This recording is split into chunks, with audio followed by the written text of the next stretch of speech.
Welcome back to the Wizard Shop, and specifically the Wizard's office.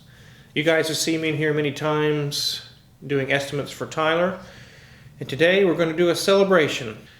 Guys, it's been really cool. I'm really excited about this video. 100 videos. That's a lot. And there's another really cool thing we're celebrating today too.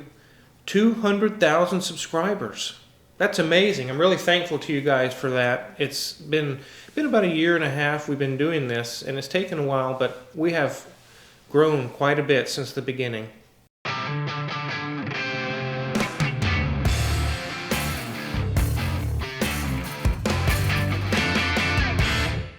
When we first started, we didn't have some of the fancier equipment we do now. We actually filmed with Mrs. Wizard's iPhone 10 and an older iPhone 6 as a sound recorder and put in the pocket of me or whoever's speaking. That's what we started with. Once we felt secure that the channel was actually going to be worthwhile doing and we started getting subscribers and things, then we moved up to kind of a medium level. We got a GoPro and this H1N recorder for sound. And it was a great improvement from what we had. It was really good. It worked for a long time. Also during the summer, when Mrs. Wizard wasn't working and wasn't in her classroom, she was able to move our video production up to 2 videos a week instead of just 1, which we normally had just Wednesday releases. We moved to Wednesday and Sunday releases.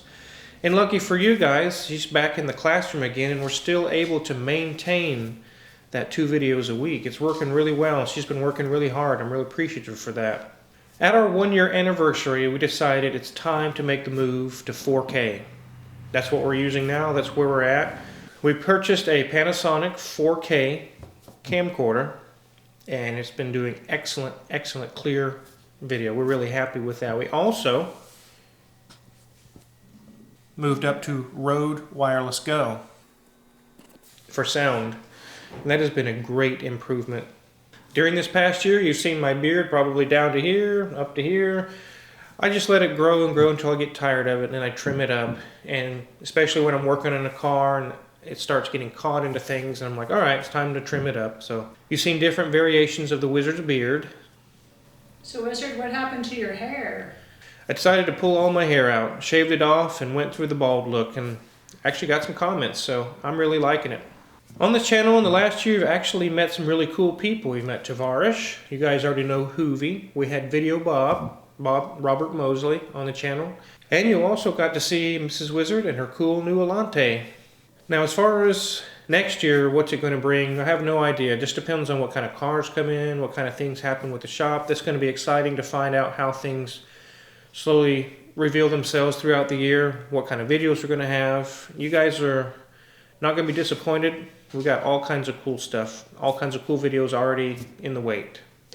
This being the 100th video, we're going to reveal all of the 50 cars that I have owned. Some people have asked me in the comments, how many cars have you owned, Wizard? And we tallied it up, we wrote it down. It's actually 50. So we're going to go through those cars and let you see all the cars, or hear all the cars that I have owned. Let's turn the page and get started. So here we go down the list, guys. My very first car was a 1987 Ford Escort. And it was my very first car. I was 14 when I got it. And it ran and drive. It was okay, but for cars, it wasn't that cool. But it was my first car. The next car I had was a 1997 Chevy S10. I bought this while I was in the military. It had very few miles on it, and I drove that until I got tired of it and moved on to the next car. That was a 1979 Chevy Camaro. Also, I had this in the military, and I did many burnouts and went all over military posts, raising Cain and having a good time with it. I enjoyed that car. That was a cool car. After that, a lot of my friends were in Texas at the time in the military. My friends are doing a lot of off-roading, and I thought, I'll get me a vehicle I can join in. I got me a 73 Ford F100 with the 360 in it. That thing went all over the tank trails and things, off-roading, and I beat the crap out of that poor truck, and it took it all. So that was a really cool truck. It was avocado green, and I actually liked that color. After that, I got an 87 Chrysler 5th Avenue. I'd just gotten out of the military. I didn't know what I was going to do with my life, and I just needed a car. I didn't care. So got a 5th Avenue for cheap and bombed that around for a while. That car finally gave out, and at that time in my life I was decently mechanically inclined, but I wasn't a wizard at that time. So I just said, this car's not worth it. I don't even want to put the money into it. I dumped the Fifth Avenue when it died and got me a wonderful 92 Ford Tempo. It was maroon in color, and although it wasn't much to look at, it lasted and it drove and it got me around until the next car, a 94 Ford F150 with a 302. This is about the time I was working at Cessna and learning all my wizard tips on rivets and things of that nature. That's what I used to go back and forth to work, and it was a pretty good car until I sold it and moved on to the next one. I got an 89 white Grand Prix. I figured it'd be a little bit better on fuel than the F-150 was, and it lasted a long time, but it had the dreaded 3.1 in it, and it finally just, the engine gave up. I'm pretty sure it was intake gaskets or head gaskets, and got rid of that thing. And then I got me an 85 Suburban. This is the vehicle I actually met Mrs. Wizard in, and she thought, the guy's pretty cool, but that ride has got to go. That's a pile of you-know-what. And she was right. I was just using it to get around and got it for cheap. These first few cars I had were not much to talk about, but they worked. They got the job done. While I was dating Mrs. Wizard, I got a 1990 Dodge Ram with a 318 in it. We needed a truck, and that was a good truck. I don't have any complaints about that one. It was a good vehicle for what it was, but finally it was just getting old and long in the tooth, and we got rid of that. Towards the end of me and Mrs. Wizard's dating time, we got a 2000 Oldsmobile Alero with the 2.2 Ecotec motor. That was a really good car. She used it to go back and forth to work. It was pretty decent on gas, but started having issues with the security system. It would just randomly not want to start. She'd have to leave the key in the ignition for 10 minutes, and then she could go again, and she wasn't very patient with that. She said, this car's got to go. So off it went. The next car we had was a 97 Dodge Intrepid with a 3.3. And it was a really good car. Really didn't have any complaints about that one. As you'll soon learn, I don't keep a car very long. I get tired of it and I move on to something else. And we sold it. No, car wizard.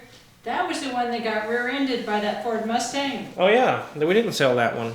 So we were sitting to wait to turn into my parents' house. Boom, all of a sudden we're flying. Look behind us and a lady rear-ended us in a 65 Mustang. As you can imagine, it held up pretty decent, but the Intrepid didn't. It was totaled, destroyed. It bent the unit frame.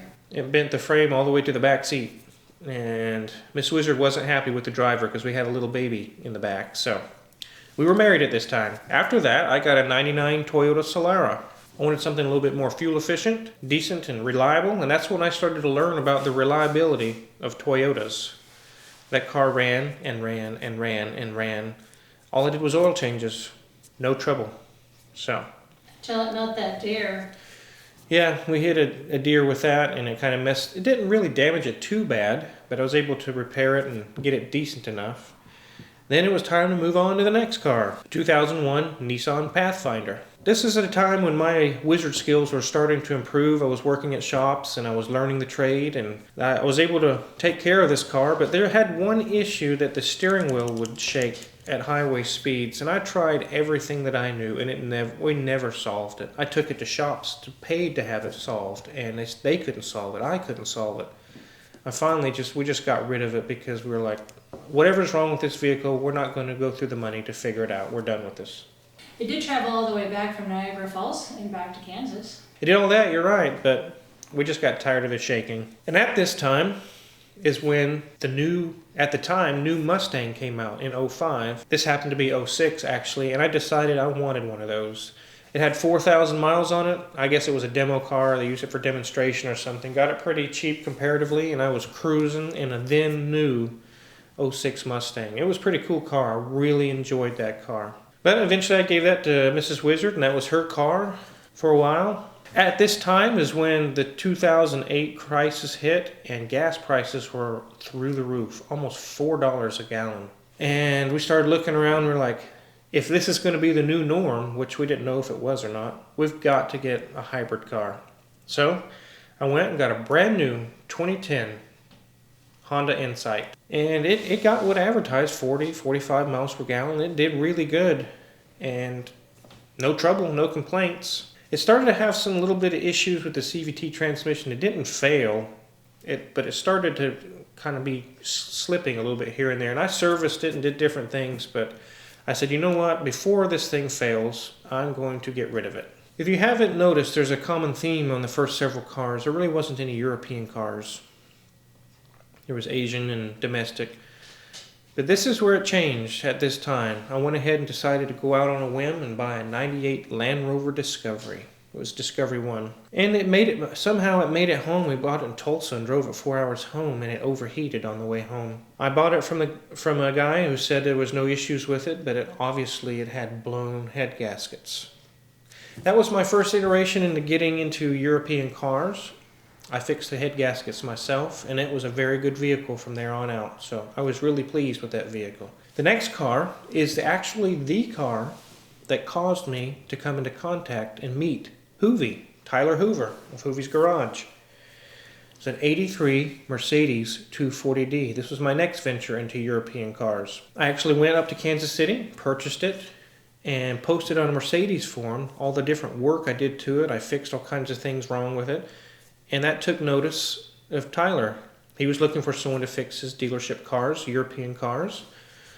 He's like, hey, you want to start fixing cars? And that's just kind of where it took off from there. That car is the reason why we have Hoovie's Garage and the Wizard involved in it.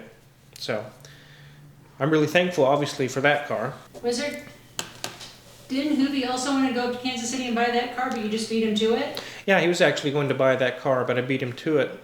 And he said, well, you got the car and you fixed it, and I'm interested in you fixing my cars. So again, that's where it took off. I started really getting the vibe for Euro cars. I really liked them. So went and got me a 71 Volkswagen Beetle.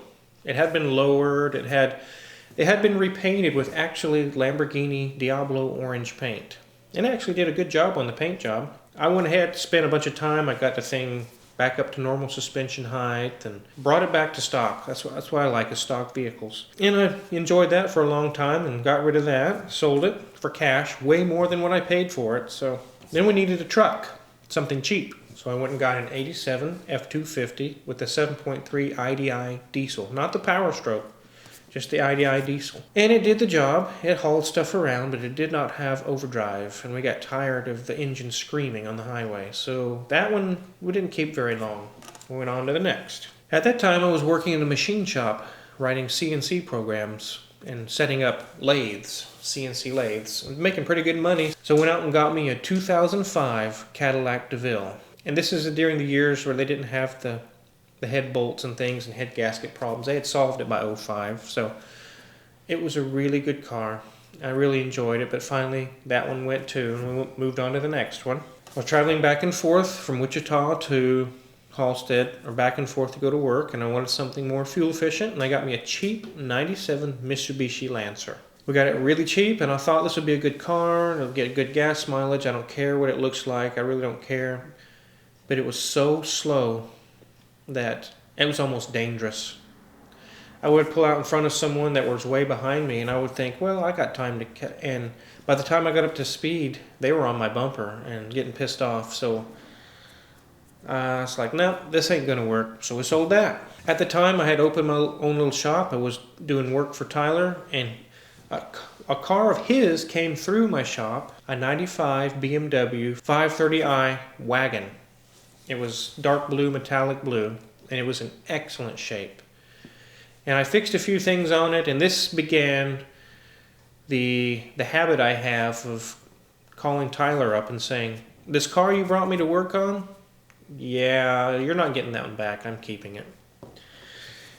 And I ended up buying that one from him, and I drove it for a while, but it had been modified. It had been lowered a little bit, and I didn't realize that until I'd been driving it for a while.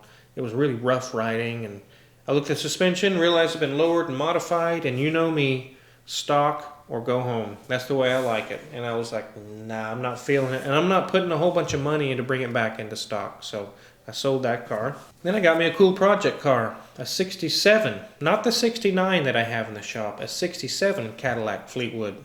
And I was going to fix it up. It wasn't a car that I bought and it was in excellent shape right away. It needed a lot of work. It had a lot of rear trunk pan rust, and the engine ran really bad. And I decided to get that thing back on the road, and I did get it running. I got a lot of stuff fixed on it, but it just proved to be overwhelming. This is where I started pulling stuff in the dash apart, and I seen mice had been in there. Not just a few mice, but bunches of mice. It was nest after nest after nest, and the interior I started realizing why the interior smelled. It was mice had been going to the bathroom inside of this thing. That's when I said, no more. I'm done with this car. Moved on to the next one. We're halfway there, guys. Hang with me. This is a lot of cars. I've had more cars than most people will have in their lifetime. This is when I decided to get me a 2008 Jeep Wrangler. That new style had just came out, and I really liked it. It was silver in color, and we took it on Colorado trips and went off-roading in it and really had a good time with it. And the little 3.8 minivan motor that thing had just couldn't keep up. If you get it on the highway, it wasn't even a windy day, just a nice calm day. It couldn't even hold itself with cruise control. It would be in and out in overdrive, over and over, back and forth. I also didn't like about that vehicle is that the top was black. And at the time we had little kids. There were 2 little girls. And no matter how much cold we made the AC, it just couldn't keep up on a 105-degree Kansas day. It would literally melt my children. And it was like, no, we're done. We're done with this vehicle. It's just obviously not what we were looking for. So, also while I was running my little shop, just for fun, I bought me an 85 Cadillac Eldorado with the dreaded 4100, HT 4100. Ironically, I never had no trouble with that engine and drove it around for a while.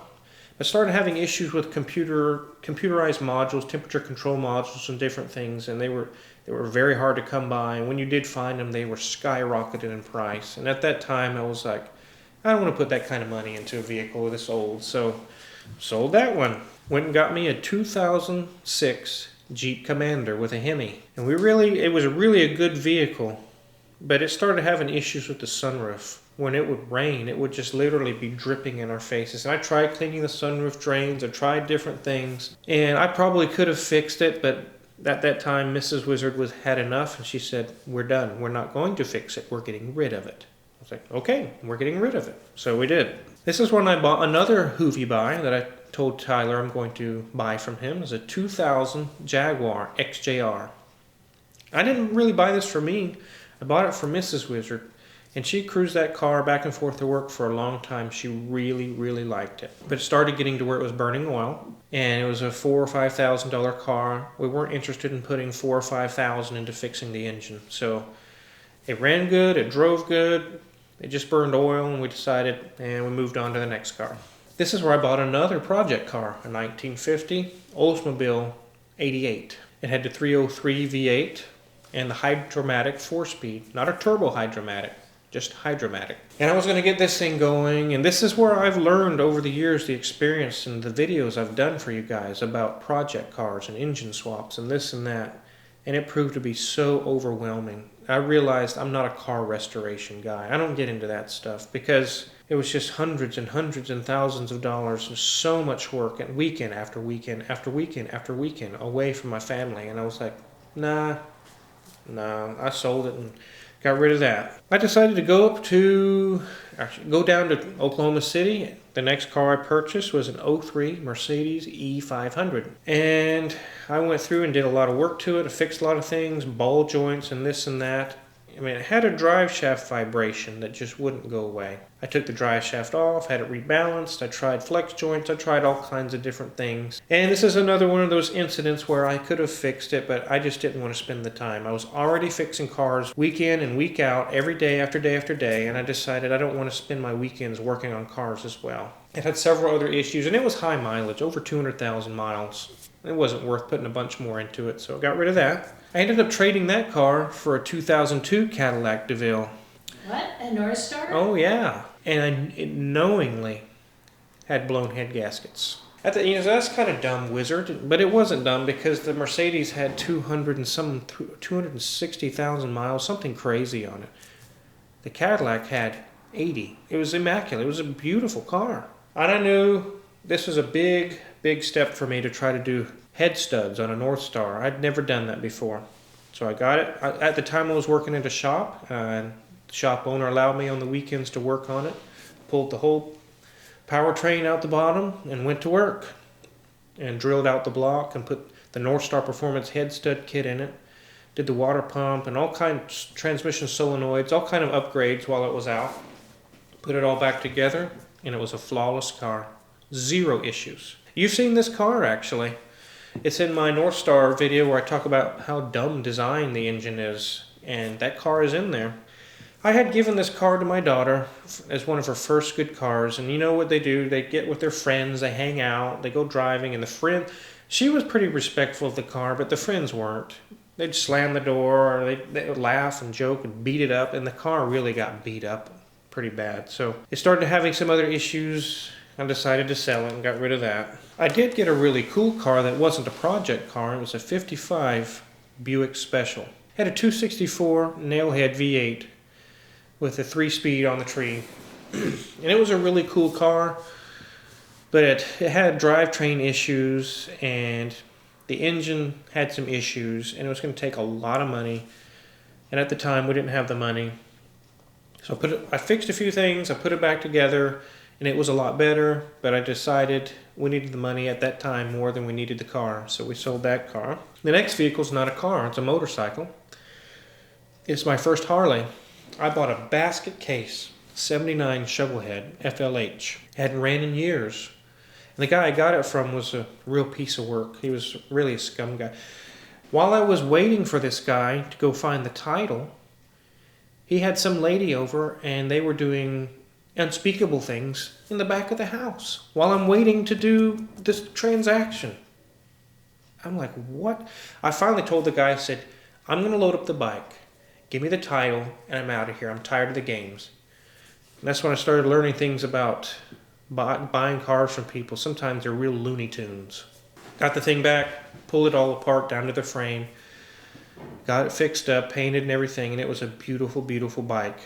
Ran great, but we had just moved to a little bit bigger shop in town in Halstead, and at that time we were hurting for money, and I needed the money, so I sold it. I shouldn't have. I wish I'd never sold that bike, but we did. The next one was a 2008 Chevy Silverado. We needed a truck again, so I went and got that, and it was a good vehicle.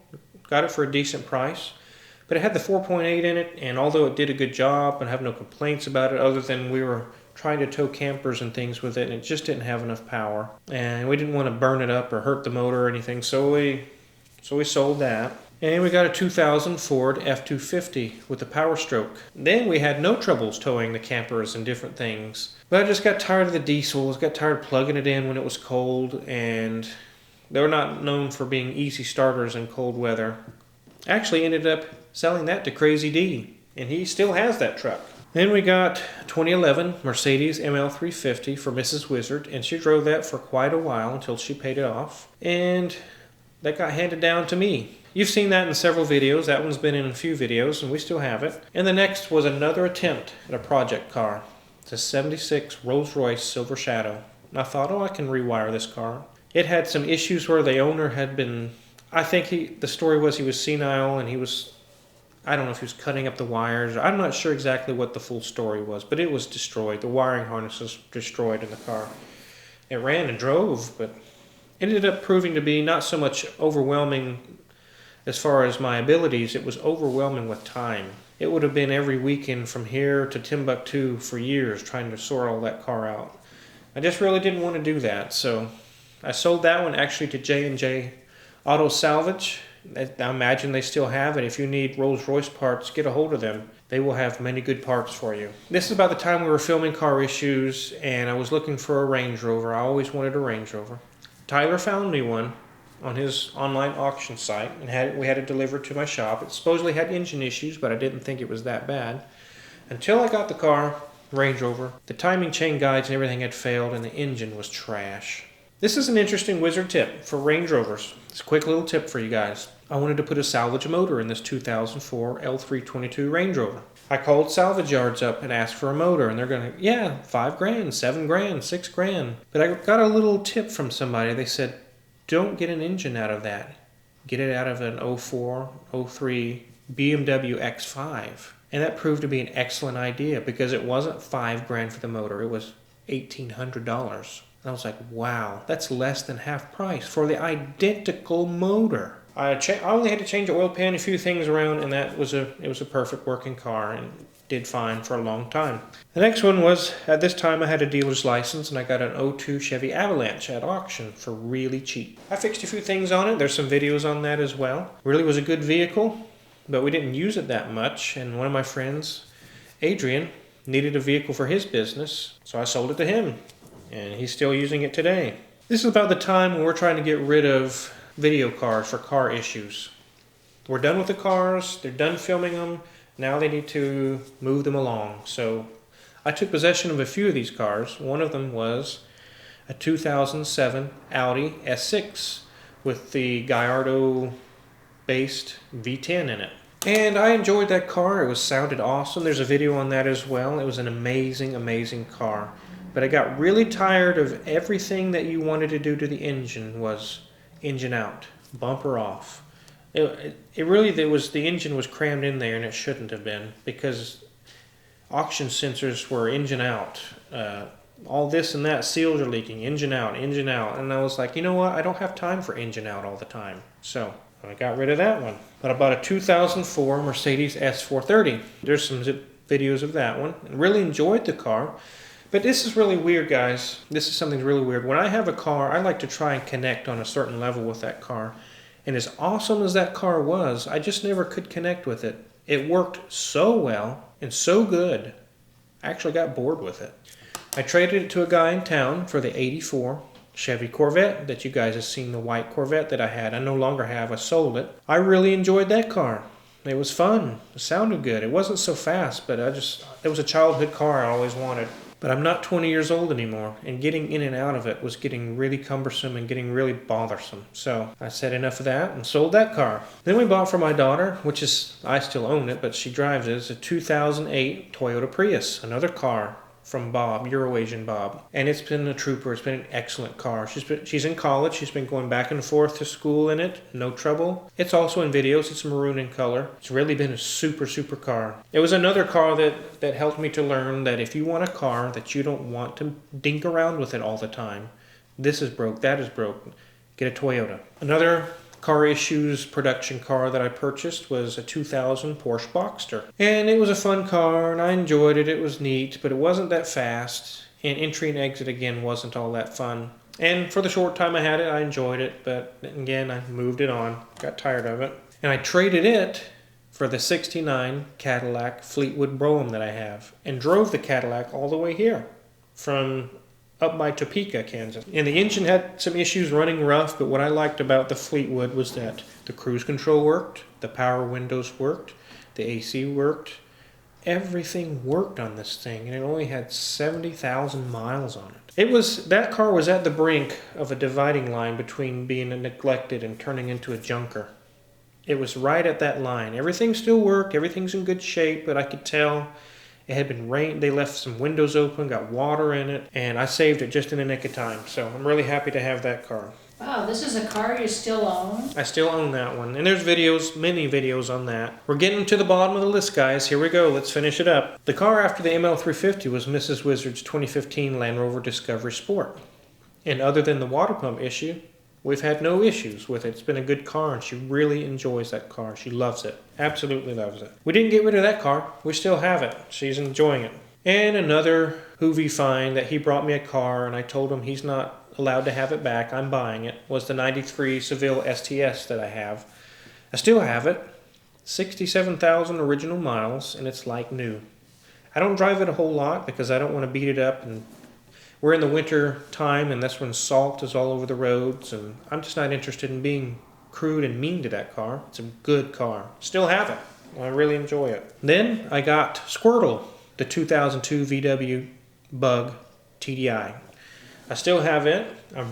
And you know what's really cool, guys? Of all these cars I've listed, all kinds of cool cars, my favorite car has been Squirtle. It's really cool. The entry and exit for me, I have a tall torso. And the way the Beetles are designed, I just sit down and get right back up. It's so easy to get in and out of. It's got a TDI. I like diesels. It gets excellent fuel mileage. And it looks cool. And I got it for cheap. I really like Squirtle. I still have him. I hope to have him around for a while. I really like him. And the last car is a Mrs. Wizard car. It's the 93 Cadillac Allante. Tyler purchased two of them, a white one and a red one. He didn't purchase them. I think he traded a vehicle for them. I think it was the E63 AMG wagon that he had. And he was talking to me one day. He goes, I really don't know what I'm going to do with two of them. And as you've seen in his video, we worked out a deal, and I'll do a little bit of work on his white one. He will just give me the red one. So, okay. So I did. So that's the Allante. Finishes up the list. That is the 50th car that the Wizard has owned.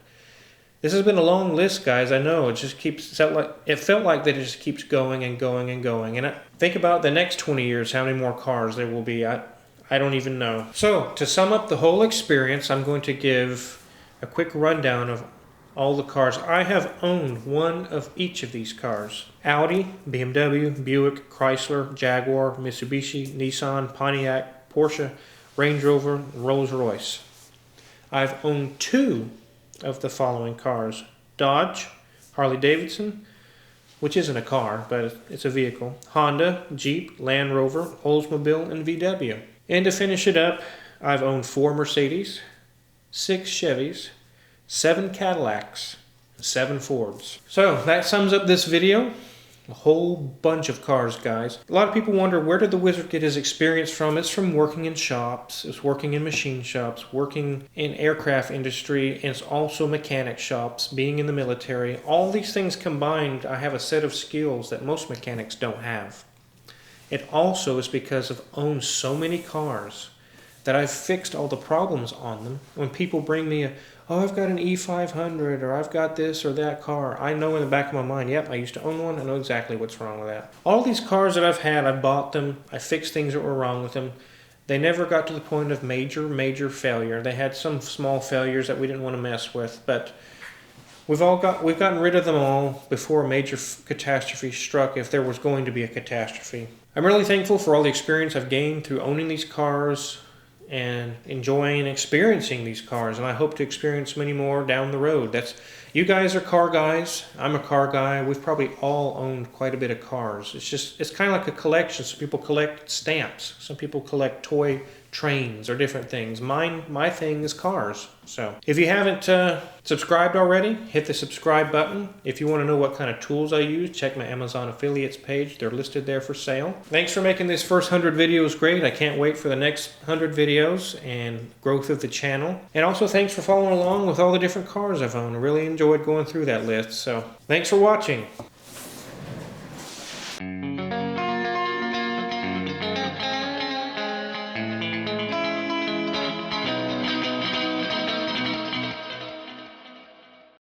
And of course, you just recently got to see Mrs. Wizard. She revealed herself to you guys.